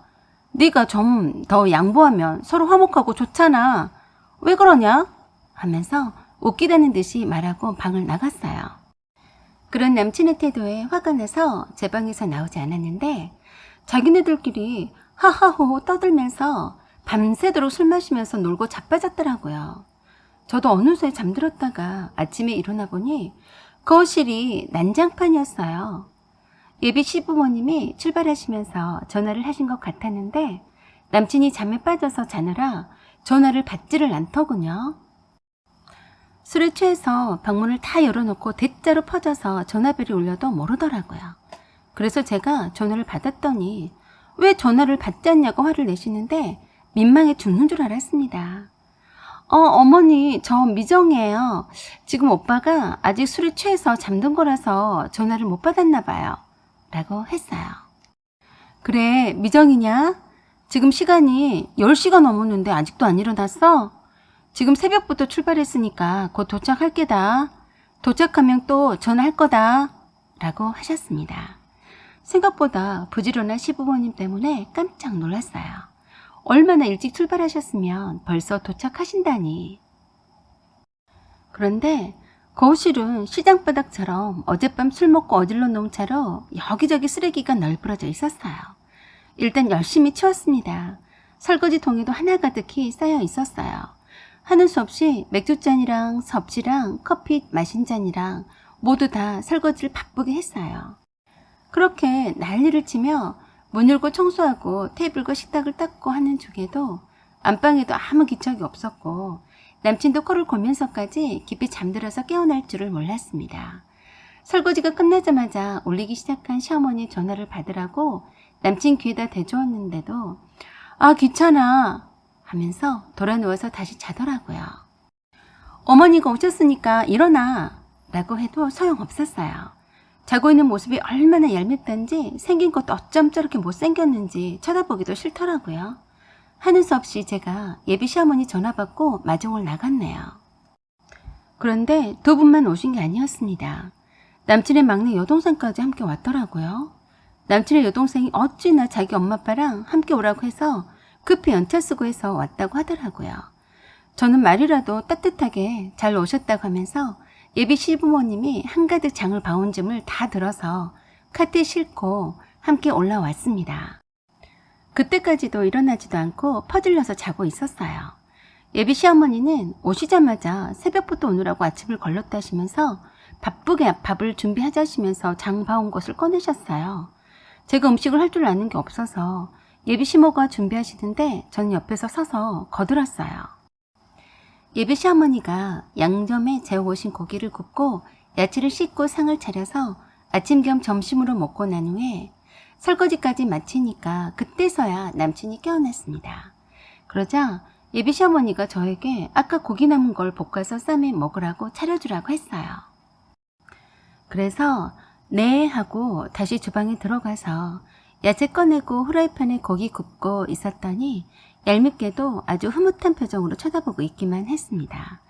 그동안 예비 시어머니와 남친의 막내 여동생은 제 방에다 짐을 풀고 편하게 쉬고 있었어요. 남친이 고기쌈을 맛있게 먹길래 제가 조용히 귓속말 했어요. 나 지금 아침에 눈 떠서 계속 일만 했으니까 네가 알아서 뒷정리해라. 알았어? 라고 하니까 고기를 끄덕이더라고요. 그런데 막상 제가 쉬러 갈 데가 없었어요. 그 큰 거실에는 떡하니 남친의 아버지가 앉아 계셨고 제 방에는 남친 어머니와 막내 여동생이 짐을 다 풀어놓고 쉬고 있었어요. 안방에 있는 남친의 여동생네 부부도 아직 일어나지 않은 듯 아무런 기척이 없었네요. 그래서 순간 답답해서 모자 쓰고 바깥으로 나갔습니다. 나오니까 숨통이 트이는 것 같았어요. 낮이 되니까 햇빛이 뜨거웠지만 고지대라서인지 바람은 선선했어요. 여기저기를 혼자서 둘러보다가 곤돌라를 타고 산 정상에까지 올라갔어요. 사실 제가 고소공포증이 있어서 혼자서 절대 곤돌라를 타지 않았어요. 그런데 대충 주변 시설을 둘러보다가 사람들이 곤돌라 타려고 줄 서 있는 것을 보고 꼽사리 끼어 타면 되겠거니 싶었습니다. 한 커플과 함께 타고 갔는데 역시나 고소공포증 때문에 정말 힘이 들었어요. 그것도 모르고 사진 찍어달라고 하는 통에 서지도 못하고 앉아서 덜덜 떨면서 찍어줬어요. 그러면서 그러더라고요. 왜 혼자 왔냐고요. 그래서 어젯밤에 술 퍼먹고 다들 아직까지 자고 있어서 혼자 돌아다닌다고 거짓말했습니다. 정상에 금방 도착하니 가슴이 탁 트였어요. 그때서야 남친이 전화를 했더군요. 어디냐고요? 그래서 참 빨리도 물어본다고 했네요. 산 꼭대기에서 바람 쐬고 있다고 했더니 자기 엄마가 저를 찾는다고 하네요. 그래서 왜 찾냐고 했더니 빨리 와서 자기 동생네 부부가 일어났으니까 고기 굽고 상을 다시 차리라네요. 기가 막혀서 제가 그랬어요. 내가 네 동생 밥 차려주러 왔니? 다들 손발이 없는 사람들이야? 숙소에 있는 사람들이 알아서 차려 먹든 해야지. 바깥에서 힐링하고 있는 사람한테 할 소리니? 라고 했더니 할 사람이 없다네요.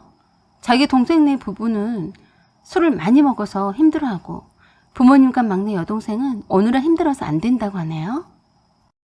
참 얼척이 없어서 웃으면서 물었네요. 그럼 너는?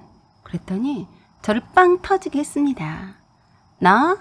내가 주방에서 고기 굽고 상 차리고 하면 틀림없이 우리 엄마가 쉬지도 않고 나와서 일할 게 뻔하잖아. 그래서 내가 하면 안 돼. 네가 와서 해주면 얼마나 보기 좋으니? 라고 했습니다. 제가 한참을 산 정상에서 크게 배꼽 잡고 섰더니 모질이 제 남편이 그러더군요. 좀 힘들더라도 결혼 전에 점수 따서 나중에 이쁨 받으면 좋잖아. 안 그래? 빨리 올 거지? 내 동생이 원래 자기 밥은 누가 차려주지 않으면 잘 안 먹어. 사위였다고 엄마가 또 주방에서 상 차릴 텐데 모처럼 오셨으니 쉬게 해드리자. 어? 이라고 했습니다. 그래서 제가 그랬습니다. 넌 안 되겠다. 딱 보니 넌 결혼하면 안 되고 네 식구들을 위해서 시모 한 명 들여라. 그게 더 낫겠네. 라고 하고 끊었더니 계속 전화질 해대네요. 그래서 톡으로 나 차 한 잔 마시고 생각 좀 하다가 내려갈 테니 방해 마라. 라고 했네요. 저는 그곳 360도로 돈다는 산 정상 레스토랑에서 차 한잔하면서 이런저런 생각에 잠겼습니다. 그리고 언니에게 전화했습니다. 언니와 이런저런 얘기를 나누면서 통화를 길게 했어요. 그리고 엄마와 아빠하고도 전화로 통화를 했습니다. 그리고 곤돌라를 타고 산 정상에서 아래로 내려와서 리조트 안내센터로 가서 새로운 숙소 배정을 했습니다. 같은 리조트 내에 비슷한 평형에 다른 타입의 숙소 배정을 예약해 두었습니다. 그리고 숙소로 돌아왔어요. 때마침 음악 분수쇼를 본다면서 다들 일찌감치 챙겨서 나간 모양이었어요. 급히 셔틀버스 시간 맞추려고 급히 나갔는지 식탁은 그대로 채워지지 않은 채로 엉망이었어요. 자기 가족이 더 중요했던 결혼할 남친은 저는 염두에 두지도 않고 자기들끼리 가버렸더군요. 저는 그냥 제 가방과 짐을 하나씩 쌌어요. 그 사이에 남친에게서 톡이 왔네요. 먼저 자리 잡으려고 나왔으니까 셔틀버스 시간 보고 혼자서 찾아오라고 하면서 위치를 알려줬어요. 전 숙소에 쉬고 있을 테니 기다리지 말라고 했습니다. 그리고 저는 아주 편안하게 혼자만의 시간을 숙소에서 처음으로 보냈네요. 음악도 들으면서 넷플릭스도 보면서 여유 있는 혼자만의 시간이었습니다. 그러다가 잠이 들었는지 음악 폰쇼쇼를 보러 갔던 남친의 가족들이 돌아오는 소리에 깼습니다. 남친의 여동생들이 정말 대단했다면서 저 덕분에 좋은 구경했다고 하니까 남친의 어깨가 으쓱해하는 것 같았어요. 그러다가 남친의 여동생이 식탁과 거실이 하나도 치워지지 않은 것에 대해 아주 놀라더라고요. 언니, 좀 치우지 그랬어. 이게 뭐야? 하고 말하더라고요. 그래서 제가 누가 밥을 먹어놓고 치우지도 않고 나갔지? 내가 그런 것 아니니까 밥 먹은 사람한테 말해요. 라고 했더니 바빠서 못 치우고 나갔으면 숙소에서 한가하게 있는 사람이 치우는 게 당연한 게 아니냐고 제법 따져 물었습니다. 그래서 내가 나의 휴식을 위해서 엄청 바쁘게 음악도 듣고 영화도 보면서 나름 바빴다고 했습니다. 그래서 지금이라도 밥 먹었던 사람이 깨끗이 치우는 게 맞다고 하면서 더럽고 냄새나니 빨리 치우라고 했어요. 그리고 여긴 어디까지나 내 숙소이니 마음에 들지 않으면 당장 나가라고 했습니다. 완전 무표정한 얼굴로 또박하고 정확하게 말을 하니까 어이없다는 듯이 남친과 남친 부모님을 쳐다보더라고요. 지금 저한테 마음에 안 들면 나가라고 했어요? 라고 믿기지 않는 듯이 말했어요. 그래요. 내 식탁을 더럽히고도 치우지 않겠다면 당장 나가주세요. 라고 했더니 남친이 저보고 너 왜 그래? 미쳤어? 라고 했습니다. 아니, 나 미치지 않았는데? 왜? 미쳐야만 여기서 나가란 소리를 할 수 있는 거니? 여기는 내 여름 휴가지야. 불청객은 네 가족들이고 네가 미친 것 아니니? 그리고 연이어서 계속 말을 했습니다. 전 여기 계신 분 어느 누구도 초대한 적 없습니다. 제 허락도 없이 오셨다는 걸 잊지 마세요. 남의 숙소에 들어왔으면 조용히 먹고 깨끗이 채우는 게 예의 아닌가요? 어디다 감히 자기가 먹고 나면 뒤처리 하지 않았다고 성질 부리나요? 하고 남친의 여동생에게 눈을 부릅뜨고 따졌어요. 그랬더니 기가 막히다는 듯이 내 눈을 똑바로 쳐다보더라고요. 그래서 눈 내리 깔아라. 나이도 한참 어린 것이 어디 위아래도 모르고 건방 떠니? 라고 했더니 바로 방에 휑하니 들어가 버렸어요. 그걸 본 남친의 막내 여동생이 혼자서 씨부렁거리면서 식탁과 주방을 치우기 시작했습니다. 남친 부모님이 저에게 잔소리를 늘어놓으시길래 제가 그랬네요. 남의 귀한 자식에게 함부로 말씀하시지 마시죠. 저희 부모님도 아드님에게 함부로 하신 적 없으셨어요. 라고 했습니다. 그리고 말했어요. 어머니와 성희 씨 짐은 제 방에서 빼주세요. 혼자 자고 싶네요. 했습니다. 남친이 저를 방에 끌고 가서 왜 그러냐고, 자기 동생이 좀 치우라고 한 것이 뭐가 어때서 그러냐고 했습니다. 기가 막혀서 말이 안 나오길래 넌 식모를 원했었나 보네. 미안하다. 난 식모가 아니거든. 그리고 내일 아침 체크아웃 할 테니까 알아서 하라고 했습니다. 그때 마침 벨소리가 울리면서 저희 친정 부모님과 친정 언니와 형부가 왔습니다. 사실 내일 오실 예정이었는데 걱정이 되어서 부랴부랴 오신 것 같았습니다. 저는 남친에게 조용히 말했습니다. 네가 아무리 생각해도 식모와 결혼하기를 원하는 것 같으니 내가 비켜줄 테니까 식모 잘 구해봐라. 아, 그리고 우리 엄마 아빠도 아직 음악 분수쇼를 한 번도 본 적이 없으시거든. 네 엄마 아빠 이제 보셨으니 모시고 올라가라. 라고 했어요. 저희 부모님께서는 급히 오셨는데도 챙길 건 다 챙겨서 달려오셨더라고요. 딸내미 일에 계모임이 문제가 아니다고 하시면서 제끼고 바로 달려오신 거였네요. 형부도 언니의 말을 듣고서는 처제 일이 중요하다며 연차를 며칠 쓰고 오셨다고 했습니다. 남친 부모님은 갑작스런 저희 부모님과 언니와 형부 출연과 저희 태도에 적잖이 놀라는 듯 했습니다. 그래서 저희 아버지께서 남친과 남친 부모님께 당분간 결혼을 보류하자고 말씀을 하셨어요. 이유는 가만히 생각해보면 아시게 될 거라고 했습니다. 그리고 이왕 늦은 시각이니 하룻밤 주무시다 내일 아침에 가시라고 말씀드렸는데 자존심 상했는지 허겁지겁 짐을 꾸리더니 남친 식구들은 그 오밤중에 쫓겨나듯이 나갔습니다. 그런 남친 식구들에게 끝까지 저희 부모님들은 최대한 예의를 갖추어서 정중히 날이 밝으면 가시라고 했는데 그냥 가더라고요. 리조트 아래쪽에 조금만 내려가면 성속이라 해도 하룻밤 묵을 곳이 많이 있을 테니 걱정 말라고 저희 부모님께 말씀을 드렸습니다. 결혼하기 전인데도 저런데 결혼했으면 얼마나 제가 땅을 치고 후회했을지 미리 경험을 했다고 생각했습니다. 그리고 다음날 그 숙소에서 체크아웃하고 예약해두었던 다른 타입의 숙소로 이동했습니다. 사실 성속이라서 다른 숙소로 바꾸기가 어려울 것 같아 기대를 하지 않았었는데 다행히 취소권이 생겨서 숙소 변경이 가능했었네요. 저는 사랑하는 부모님과 언니네 식구들과 함께 나머지 여름 휴가를 즐겁게 보낼 수 있었습니다. 가족들이 있어서 참 든든했습니다. 사연은 여기까지입니다. 여러분의 생각과 의견을 댓글로 남겨주세요. 구독 꼭 눌러주시고 알림 설정 부탁드립니다. 지금까지 시청해주셔서 감사드립니다. 항상 좋은 날 되세요. 안녕하세요. 오면사입니다. 오늘은 외사촌 오빠의 결혼식에 갔다가 못 볼 것을 보고 결혼식 엎어버렸습니다. 입니다. 오늘의 사연 읽어드리겠습니다. 제가 당한 기막힌 사연입니다. 재작년에 연인 사이였던 남친과 헤어졌어요. 3년을 사귀었었고 결혼까지 생각할 만큼 사랑했던 사람이었어요. 그런 그가 나를 놔두고 한눈 팔리라고는 전혀 예상치 못했습니다. 그는 내가 아는 한 착한 사람이라고 생각했었기 때문이죠. 마냥 착하기만 하진 않았고 사회 이슈나 정치에도 관심이 많았고 특히 약자에 대한 배려를 위해 고군분투하는 자칭 인권 변호사였습니다. 스스로 개념 있는 변호사로 지칭했었죠. 그때 남친은 참 그럴싸해 보여서 저는 그런 남친이 매우 마음에 들었습니다. 술도 잘 못 마셔서 친구들 사이에선 제일 먼저 취해서 엎어져 자곤 했지만 그것마저도 싫진 않았습니다. 제 아버지가 술을 엄청 좋아하는 애주가여서 엄마가 마음고생 많이 한 걸 봐왔기 때문에 평소에도 술 좋아하고 놀기 좋아하는 남자들이 그리 좋아 보이진 않았거든요.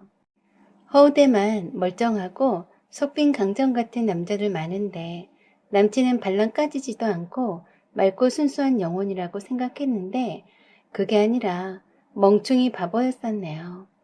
제가 잘못 봐도 한참 잘못 본 거였어요. 어느 날 남친이 자기가 무슨 정의의 사도나 되는 것처럼 가엾은 술집 살롱에서 일하는 도우미 아가씨에 대해서 얘기를 했어요. 저는 전혀 관심도 없는데 불쌍하다고 그 수렁석에서 구해주고 싶다나 어쩌고 저쩌고 하길래 또 시작이네 싶었어요.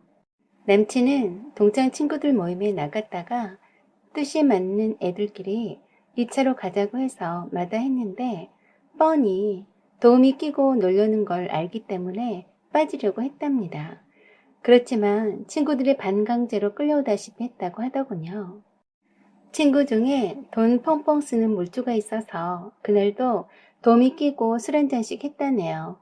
눈치 봐서 빠져나갈 요량으로 술은 입에도 대지 않고 있었고 친구들은 이미 한 잔씩 걸친 상태로 자기네들끼리 떠들며 이야기하느라 바쁘더래요.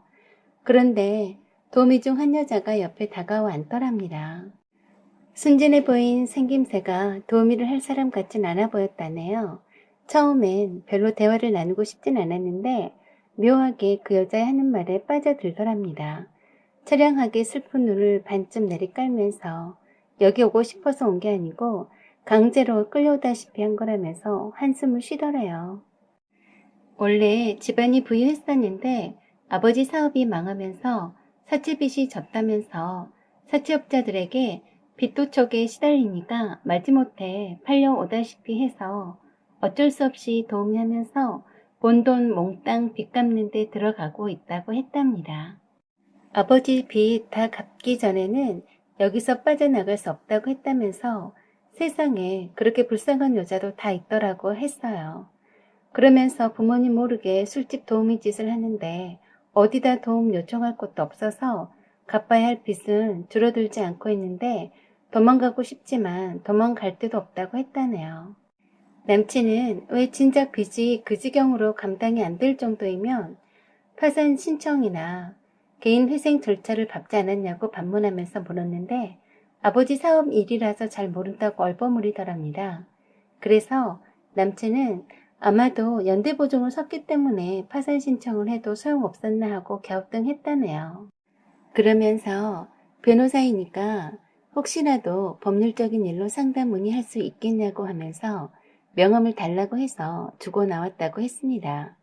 그 뒤로 남친은 그 여자가 연락해와서 몇 번 만나면서 급속도로 친해졌다고 했어요. 순진하고 착한 아가씨인데 주변에 아무도 도와주는 사람이 없어서 사채업자가 포주처럼 감시를 하고 도우미로 술집들을 이리저리 돌리니 도와주고 싶었다고 했어요. 비가 억수로 떨어지는 어느 날 밤에 도우미 노릇을 더 이상 할 수 없어서 도망쳐 나왔다고 했대요. 갈 곳이 없어서 왔다고 도와달라며 어떻게 알았는지 남친 오피스텔로 찾아왔답니다. 이 멍충이 남친은 그 말에 깜빡 속아서 혼자 살고 있는 오피스텔로 들어오게 했고 그때부터 저 몰래 동거 아닌 동거가 시작되었다고 했어요.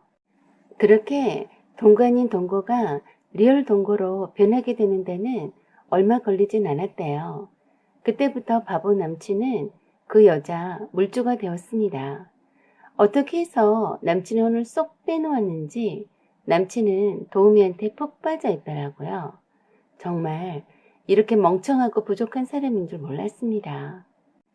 제가 남친 오피스텔로 찾아가 보지 않았더라면 남친이 정말로 바빠서 만나주지 않는 걸로 생각했을 겁니다. 남친이 바쁠 것 같아서 저녁거리 간단히 장봐와서 반찬이나 해놓고서 잠깐 기다려 볼 생각으로 남친 오피스텔에 비번 따고 들어갔습니다. 정말로 뜻밖의 웬 여자가 자기 집인 양 있어서 잘못 들어왔는 줄 알았네요. 그런데 남친 오피스텔이 맞더라고요. 저는 누구세요? 하니까 당신이야말로 누군데 함부로 들어와요? 하더군요. 그리고 우린 서로 어디서 많이 본 듯한 얼굴임을 바로 알아차렸습니다. 야, 너 영미 아니니? 그래, 수키? 그랬습니다. 세상에 고등학교 동창이었어요. 그런데 수키, 너 여기서 뭐하니? 여기 내 남친 집인데? 했더니 네 남친이라고? 어떡하니? 내 애인 집인데? 나 여기서 살고 있는데? 하는 거였습니다. 정말 기가 막히더라고요. 남친 집에 여자가 자기 집인 양 있는 것도 뒤로 나자빠질 사건인데 바로 그 여자가 하필 일진 중의 일진으로 악명 높았던 깡패 나부랭이 수키다니요. 세상에 이런 일이. 네 남친이었어? 정말 웃겨. 남자가 왜 그렇게 째째하니? 쫌탱이처럼. 돈 아까워서 쩔쩔매고. 수키가 내 남친과 엮이다니 정말 구역질나기 싫었습니다. 가타부타 여러 말 필요 없이 바로 남친 집에서 나와버렸어요. 남친에게도 매우 실망이 되었고 사무실 찾아가서 뺨 한 대라도 시원하게 치던지 핵주먹을 한 방 날리던지 별의별 생각이 다 들었지만 수준 낮은 수키를 만난 탓에 남친의 민낯을 바로 알게 된 거라고 생각하고 잊어버리기로 했어요. 수키는 어떻게 내 전화번호를 알았는지 남친과 오피스텔에서 함께 찍은 사진을 보내면서 잘 갖고 놀다가 돌려줄게. 기다려 영미야. 하고 톡을 보냈어요. 내가 아무런 반응을 하지 않자 아주 재미가 났는지 속옷 차림으로 아주 러블리하게 있는 장면을 일부러 연출해서 찍은 사진을 마구마구 보내더군요. 수키는 그때도 그런 애였습니다.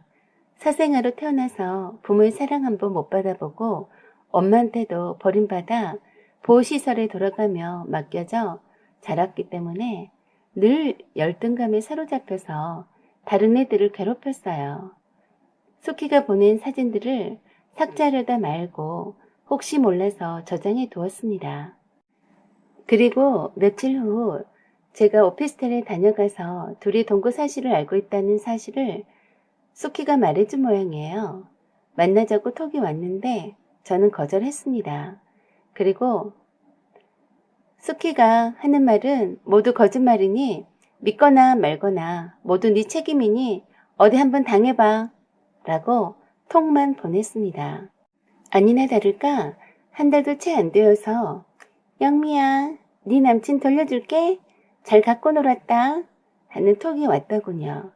이왕이면 얄미운 남친이 수키한테 되도록이면 된통으로 당해야 고소해야 할 텐데 라고 생각했어요.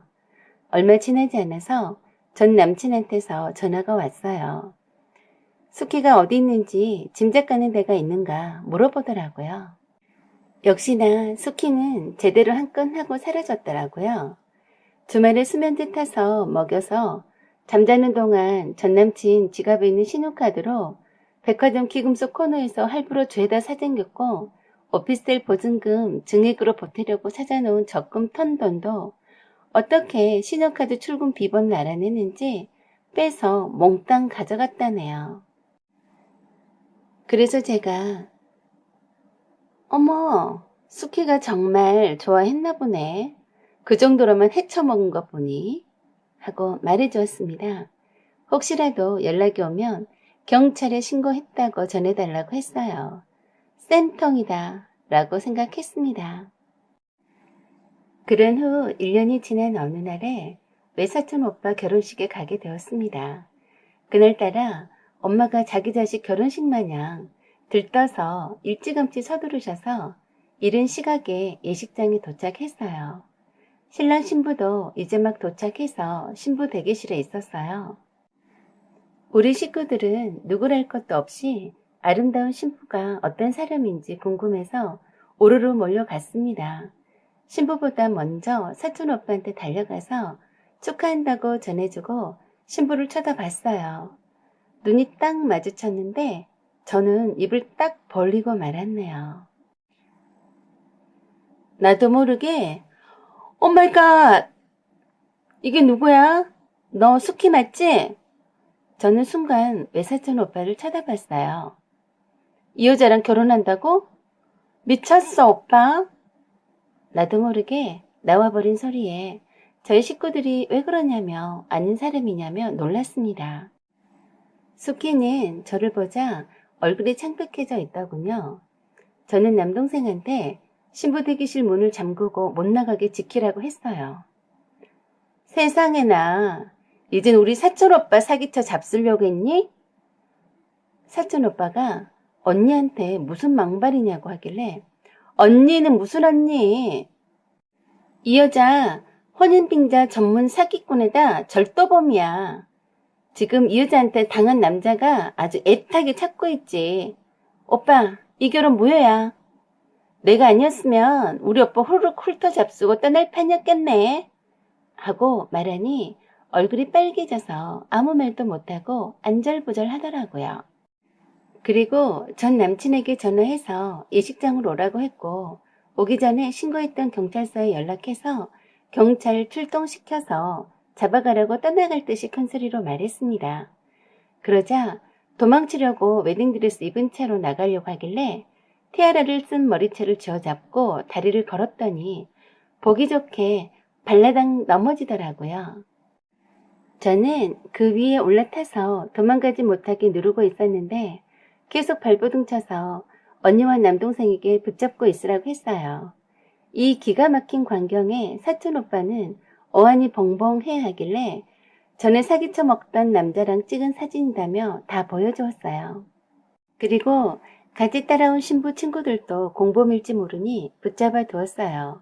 나중에 알고 보니 일당 받고 온 도우미들이었어요. 이제사 빠져나갈 구멍이 안 보이자 나한테 그냥 보내달라고 사정하더니 아글아글 써대고 소리 지르고 난리 쳤습니다. 상견례에서 보았던 사람들이나 예식장에 온 신부 측 사람들 모두가 하객 도우미 서비스였던 걸로 확인되었어요. 다행히 하객들이 밀려오기 전에 결혼식 취소를 알리게 되어서 그나마 다행이었습니다. 숙희는 혼인 빙자 사기죄로 구속되었어요. 그동안 결혼 이물이라며 오빠에게 건넨 다이아 반지도 다 가짜였고 오빠한테 받은 진짜 다이아 반지를 받아내려고 용을 썼더라고요. 사촌 오빠는 좀 충격받았는지 정신이 없었지만 모든 것이 사기였다는 것을 알고는 저에게 고마워했습니다. 저렇게 착해 보이는 얼굴의 이면에 저런 모습이 있었다니 믿기지 않는다고 했어요. 이모도 저 아니었음 큰일 날 뻔했다고 천만다행이다고 했습니다. 저는 사촌 오빠에게 여자 외모에만 빠지지 말고 두루두루 잘 살펴가며 만나라고 했습니다. 물론 저도 마찬가지죠. 착하고 잘난 사람인 줄 착각하고 좋아했었는데 멍청하고 형편없는 사람이었거든요. 사람 만나는 것도 돌다리도 두드려가며 가듯이 조심스럽다는 생각이 듭니다. 여러분의 생각과 의견을 댓글로 부탁드립니다. 구독과 좋아요, 알림 설정 부탁드려요. 지금까지 시청해주셔서 감사드립니다.